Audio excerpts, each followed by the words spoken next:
आहे ना भेंडीची भाजीची रेसिपी बघणार आहे आणि बऱ्याच जणांना भेंडीची भाजी आवडत नाही, काय कारण आहे ना ती थोडीशी गिळगिळ लागते त्यामुळे। पण मी तुम्हाला ना एक नवीन प्रकारची भेंडीची भाजी दाखवते की ती केल्यानंतर तुम्ही नक्कीच बोटे चाटून भाजी खाल। ही भेंडीची भाजी ना मला माझ्या मुलीने शिकवली, तर ती बरेच वर्ष बाहेर होती शिक्षणासाठी ना, त्यामुळे स्वतःच्या हाताने स्वयंपाक करायची खायची आणि एक वेळेस ना तिच्या मनाने तिने भेंडीची भाजी बनवली आणि एक नंबर उत्तम प्रकारची भेंडीची भाजी झाली होती ती।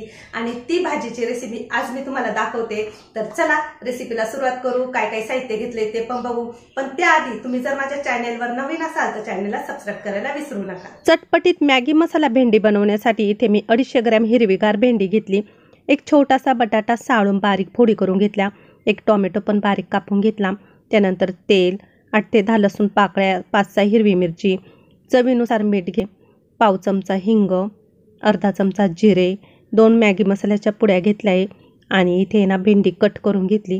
आता आपल्याला लसूण आणि हिरवी मिरची ना मिक्सरच्या भांड्यामध्ये ना बारीक वाटून घ्यायची आहे। कढईमध्ये ना 2 मोठे चमचे ना तेल घालायचं, त्यामध्ये अर्धा चमचा जिरे, पाव चमचा हिंग, हे सर्व काही परतल्यानंतर यामध्ये आता आपण ना लसूण आणि मिरचीचा ठेचा घालू। त्यानंतर लगेच याच्यामध्ये ना बारीक चिरलेला बटाटा घालायचा। 1 मिनिट आपण हा बटाट्याने व्यवस्थित परतून घ्यायचा। बटाटा मऊ व्हावा यासाठी ना त्यामध्ये किंचित थोडंसं मीठ घालायचं आणि याला ना आता आपण 1 मिनिट ना वाफ देऊ। वाफ दिल्याने ना बटाटा थोडासा मऊ पडेल। त्यानंतर ना यामध्ये ना बारीक चिरलेला टोमॅटो घालायचा आहे आपल्याला। टोमॅटो ना जास्त मोठा नाही घ्यायचा, एकदम छोटासा घ्यायचा, नाहीतर आपली भेंडीची भाजी ना आंबट होऊ शकते, त्यामुळे ना छोटा टोमॅटो वापरा। त्यानंतर आता यामध्ये ना कापलेली भेंडी टाकली आणि हे सर्व काही व्यवस्थित परतून घ्यायचं। एकजीव करून घेतल्यानंतर यामध्ये ना आता चवीनुसार मीठ घालायचं आणि ही भाजी ना परतून घ्यायची व्यवस्थित चांगली आणि त्यानंतर आता आपण याला वाफ देऊ। मस्त भेंडीची भाजी बनवते मी आता आणि गॅसची फ्लेम आहे ना आता बारीक करून हिला वाफ देते 2-3 मिनिटं।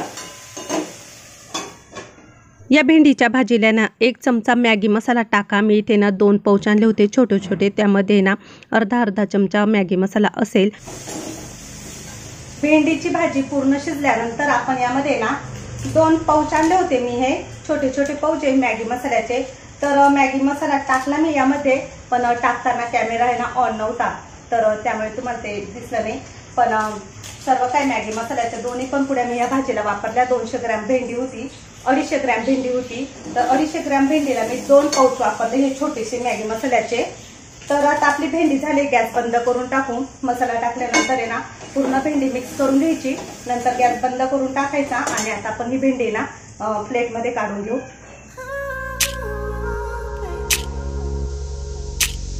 हे बघा, भेंडीची भाजी ना अजिबात चिकट झाली नाही, नाहीतर काही भेंडी ना अशी चिकट होते आणि खूप कलरफुल दिसते भाजी।